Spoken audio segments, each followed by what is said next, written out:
Welcome to Legacy Magazine Presents Black Health, a weekly talk show discussing medical issues afflicting and impacting the Black community. Now introducing our host, Dr. Michelle Kirwan Blythewood.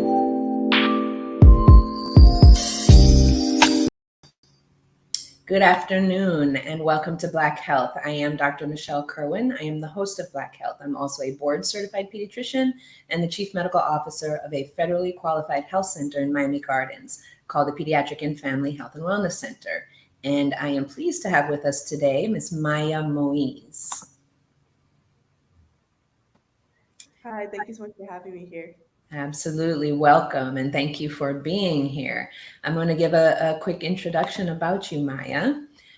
So Maya is a Silver Knight Award winner, and she is involved with athletics, sports medicine, and pre-med education. She'll be sharing her unique journey to discovering her path toward kinesiology and sports medicine with a minor in politics, law, and social thought on the pre-med track.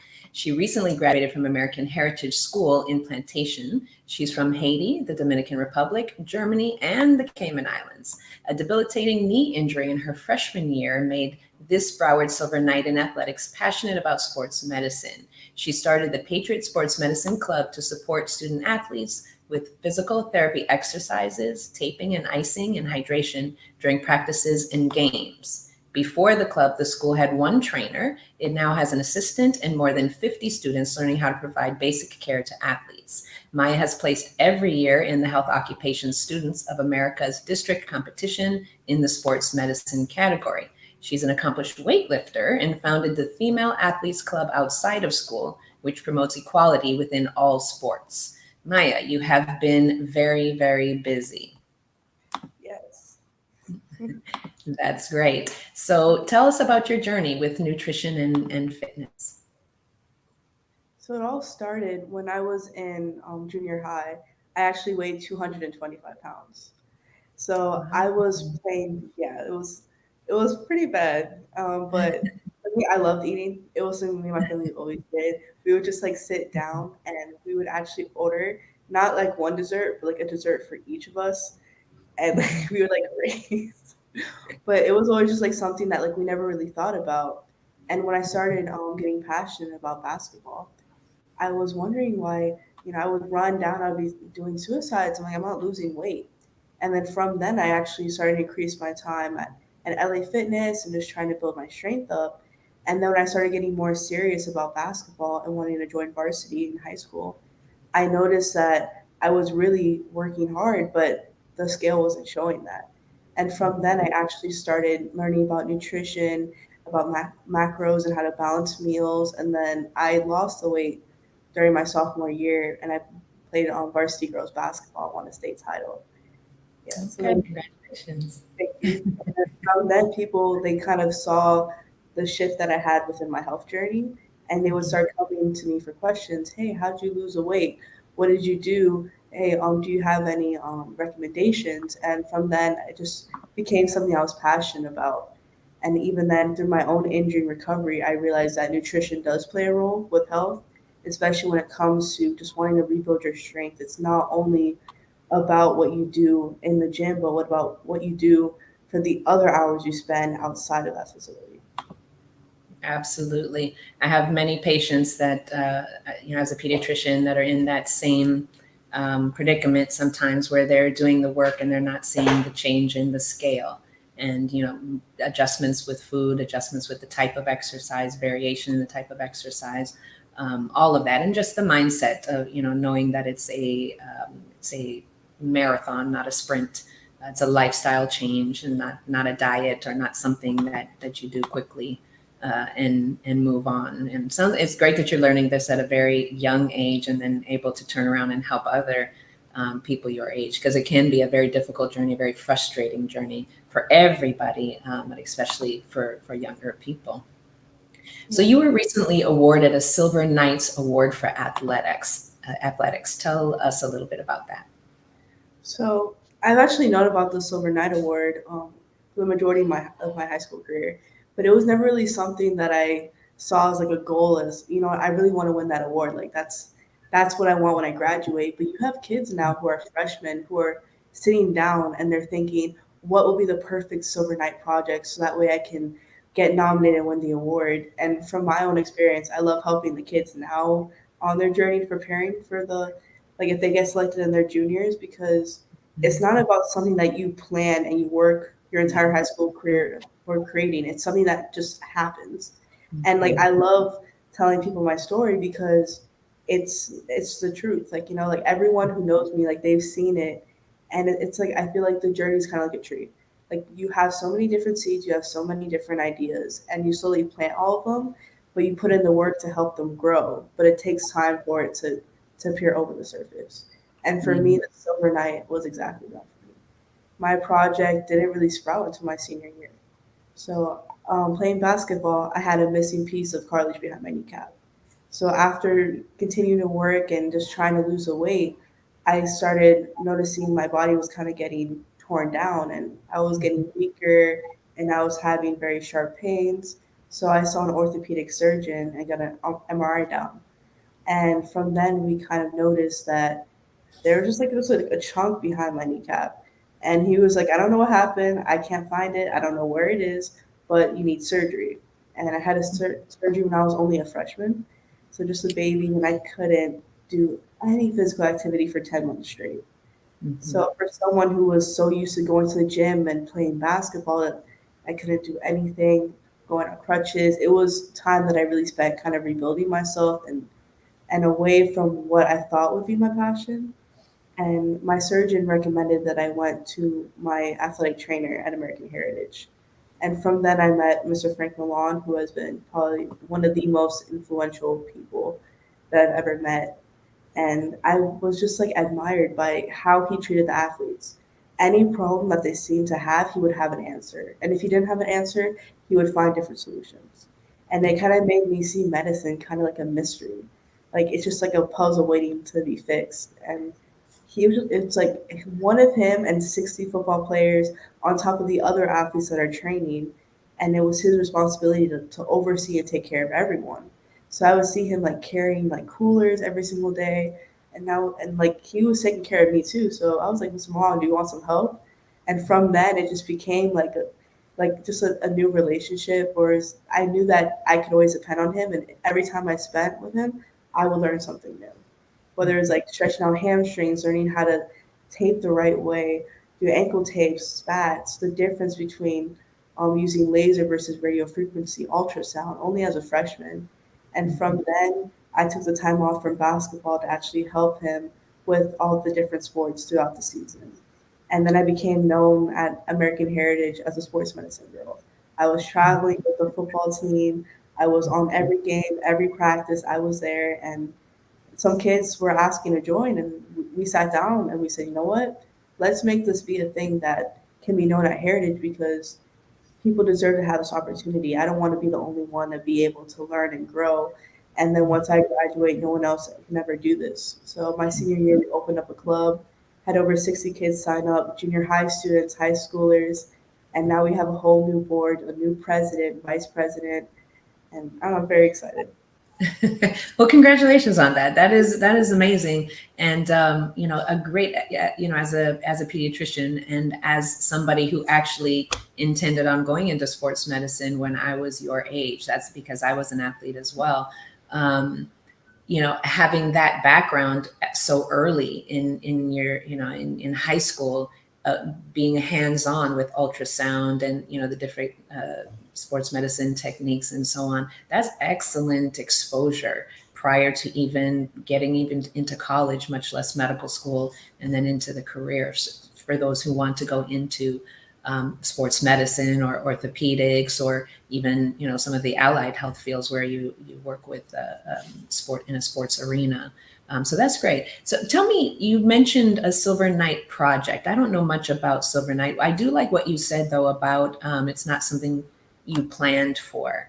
That is something that's just happened, and I would agree with that and say that when I was a high school student, I had a couple of state championships in volleyball, and in track and field I was long jump state champion, some other MVP awards and so on. And at the end of all of that, like you, just unknowingly, unsuspectingly, I hadn't even heard of it, but I was awarded the Florida Scholar Athlete of the Year, and I got a $500 award for that, which was a lot of money back then when you're like 18 years old. So I was very excited about that. But it's not something I aimed for, not something I planned for. And I think when you allow things to happen more organically, where you're showing up authentically and just putting in the work and doing what you feel you should be doing, playing your sport and just pushing forward, then that's when those things come versus trying to force it, kind of thing. So I thought that was very interesting what you said, very, very eloquent. But tell me what type of project you do to become a Silver Knight, or one might do to become a Silver Knight. So the Silver Knight Award, there's 15 different categories. They range from athletics to art, business, speech, and they have one winner for each county, and there's Broward County and Miami-Dade. So from out of all the schools, they all nominate one student for each category based off of their county, and then we all will submit, answer a bunch of essays about how we spend our high school career, what are our extracurriculars, how much community service hours do we have, our grades, our classes, what we want to do, what we want to achieve. So it's an award based off of serving your community and kind of stepping out from the regular academic environment. But to me, it also represents so much more, because it's just like to say you're a Silver Knight is saying that, hey, you know what, I've left a legacy at my school and I made a difference for my community. And you just you get left behind in a long list of successful people. Actually, one of the Silver Knight winners was Jeff Bezos, the creator of Amazon. So which is really weird, because no one I would never do that. So it's just a whole new thing that they're starting to do in South Florida. It's been around since the 1950s, but yeah, it's just a way for them to just kind of challenge kids to step out and kind of make a difference within the community and allow them a chance to showcase what they're doing with their time. I did not know about the Silver Knight Award until I started learning more about you. So good. It's good to know. So your project, was that the club that you founded called the Patriot Sports Medicine Club? Yes. So the club I was awarded based off of the Patriot Sports Medicine Club for athletics, because it was the first ever sports medicine club at American Heritage. So I was a founder and the president. And from then, the Silver Knight, they're very big on legacy. They love when kids step out, but they always believe too that a lot of people can step out to create something, but to create something that lasts and will stand and remain there for a long time is what they're really looking for.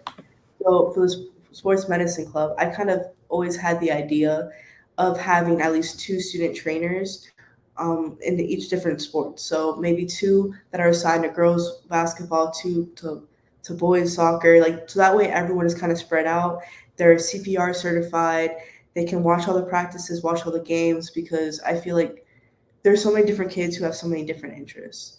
And what I love about the sports medicine club is I don't only want medical people there.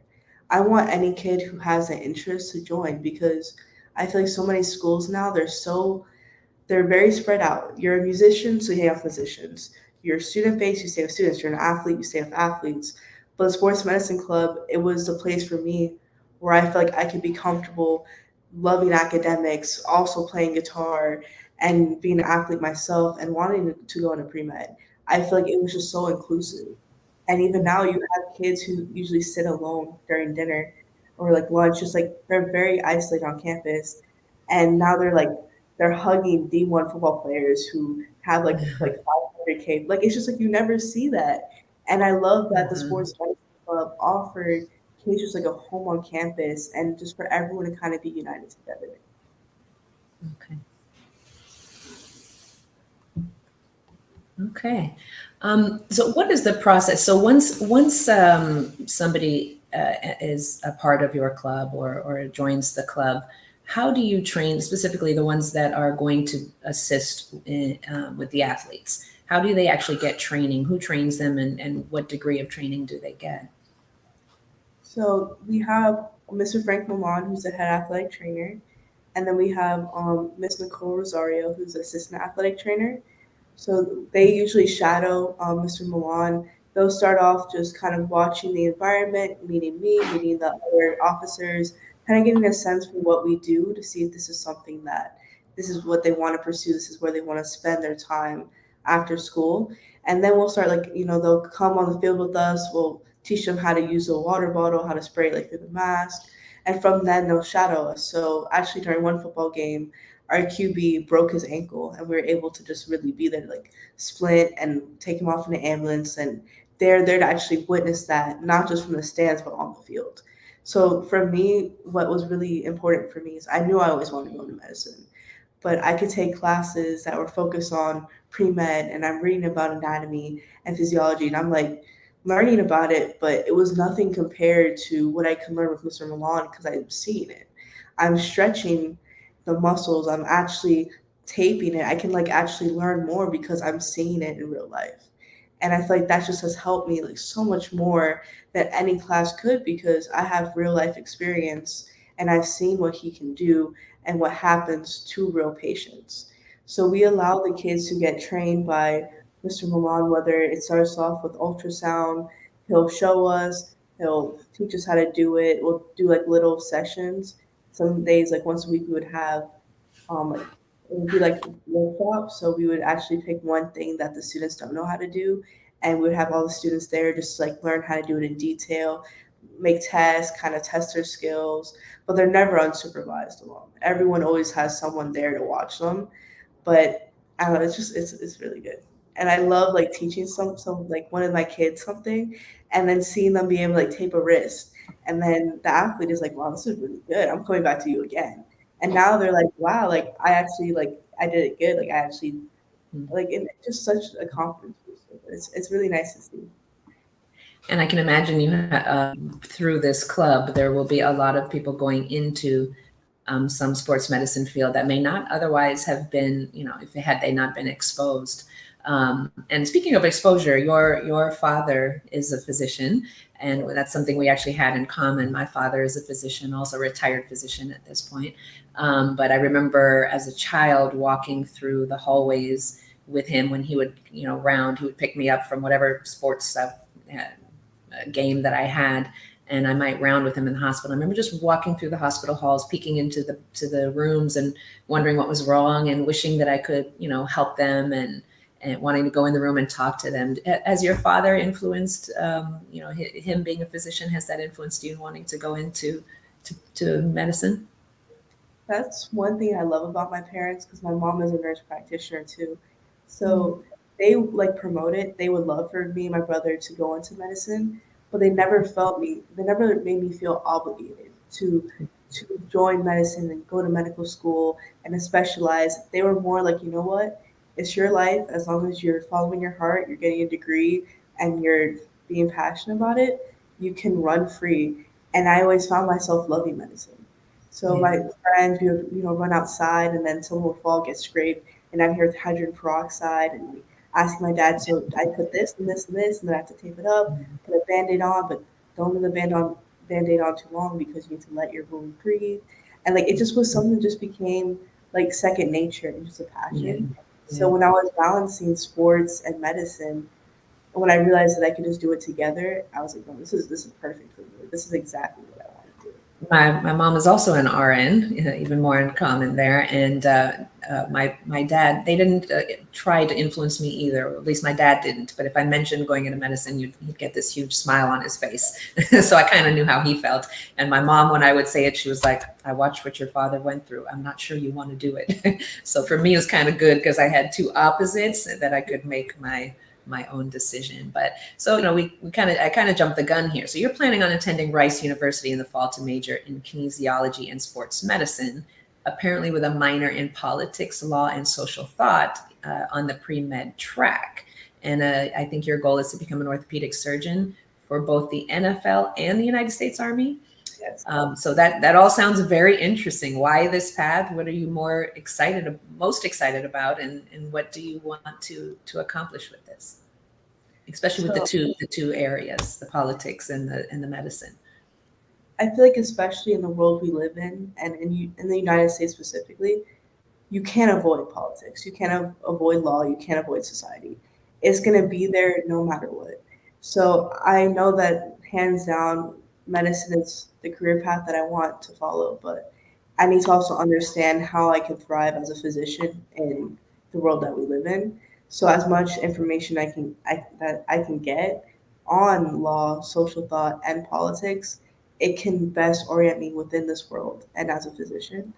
And sports medicine, it's amazing because I see so many of my friends, like the colleges that they're at, and they're forced to major in biology, and they're like, "Oh my god, I'm like taking this class. I don't understand what this has to do with medicine. It's not even about humans. Like I just want it to be over. I just want to pass so I can move on." And the fact that Rice can offer me the chance to major in the exact topic that I want to like. Like it just leaves me speechless too. And Rice is actually ranked number one in the world for sports medicine and exercise physiology. So Okay. I didn't yeah, know that. perfect. It was perfect. And they already have a sports medicine club. They have everything already prepared. They actually just teamed together with a Houston orthopedic hospital that is going to offer all the students different chances to intern and do research. And it's right in the middle of Houston. So I'm really excited. And why the Army and the NFL? So I found myself always working with soccer players, basketball players, but I enjoy football players the most. I feel like because we spend the most time together because it's summer, spring. It's really a year-round sport. And the amount of injuries and the severity that they have to go through, both mentally and physically, I've grown like very deep friendships with them. And I love football. Hands down, my favorite sport. I can sit there and watch any team play, and I'm going to wait till the very last second. Because being on that field, I've seen crazy last minute like just crazy miracles happen where we've won when no one thought we would. And I just think football is just such an amazing sport, but they need specialized care. And especially for the Army, too, I always wanted to serve. And the Army is my favorite branch because they're actually on the ground and they're getting their hands dirty and doing a lot of the work. But as an orthopedic surgeon, I'm learning about bones, ligaments, and muscles. And most of the injuries for soldiers are going to be based on physical injuries. So I knew that I always wanted to go that path, but also to be able to provide them with the best care I can give them. And as an orthopedic surgeon, I can help them to the best of my abilities because of the knowledge that I gain as a medical professional. Excellent. My both my brother and my husband played professional football, and they're not. I mean, they've long since retired, but the injuries that both of them have sustained, and then the aftermath now, the headaches, the body aches, the bones creaking and cracking, and so on. It is a pretty rough sport with a lot of injury, and obviously the head trauma and CT and all of that. It's a rough and tumble sport, and definitely will need people like you who are very passionate about it. So I very much look forward to seeing your future and seeing what you do down the road and when you become a physician. And I'm excited to hear, to see that journey. So tell me a little bit about what sports you played and what you were into. So I actually, after I played basketball and I won my state title, I realized that I wasn't really looking to get recruited for basketball because I wanted to completely focus on my future for sports medicine without having a field tied down.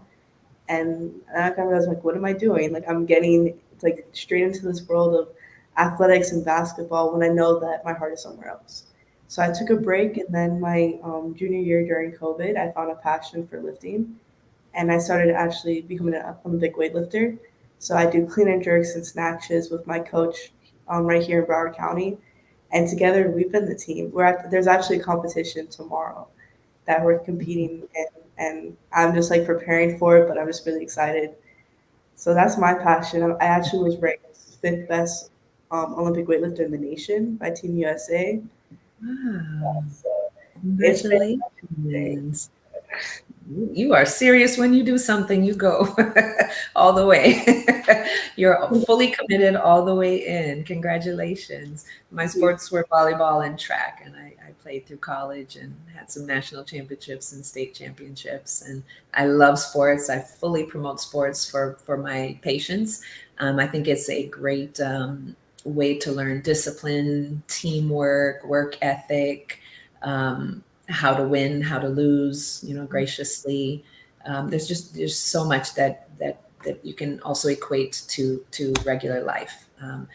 I don't know that I would have made it through medical school and residency had I not learned, the grit and the determination and tenacity that I had to have playing sports. I always, maybe unfortunately, had really tough coaches everywhere that I played. Really great coaches, but really, a large part of the reason of our success and my personal success, I had tough coaches. So you learn to, battle it out. It doesn't matter if you're sick. It doesn't matter if that hurts. You just, let's go and keep going. So I fully promote sports, and it's and I love the field of sports medicine. I think it's an excellent field. I don't know if I mentioned that earlier, but that's actually what I had intended to do. Went to college and was a psychology major, and ended up a pediatrician, but there's all sorts of routes. But so leave our audience with one health tip that you've learned so far on your journey. What health tip would you give if you could only give? Thank you. From my own experience with weight loss, I think I'll probably base it off of that route. But for me, the numbers matter because I'm an Olympic weightlifter. So I have like a certain number I have to hit on the scale. So they don't care what you have going on in your personal life, what your body's doing. They look at the number and they say, okay, you can compete, you can. But if you're looking to change your lifestyle and make a serious change, don't worry about the numbers. Don't step on the scale every single day. Don't allow yourself to have a cloud over your head because it's just going to prevent your growth. There's so much going on in your body. One sip of water can add 0.3 pounds on you. There's so much little things that are going on that if you're trying to change, whether you're trying to gain weight or lose weight, don't crowd yourself with images on social media or, I was losing 20 pounds and now I gained 10. What am I going to do? Just don't stop. Because sometimes what you think something else is, it's really not. And you don't want to just assume stuff because at the end of the day, it's about your mental and spiritual health that matters rather than just what you think is on the scale. Yeah. So that's my tip of the day. That is great advice. I need you to talk to some of my patients for me because that would be great advice for them. A lot of people do look at the scale and they get very frustrated especially when it plateaus. Even if you're not still dropping or gaining, when they're still working hard and you hit that plateau.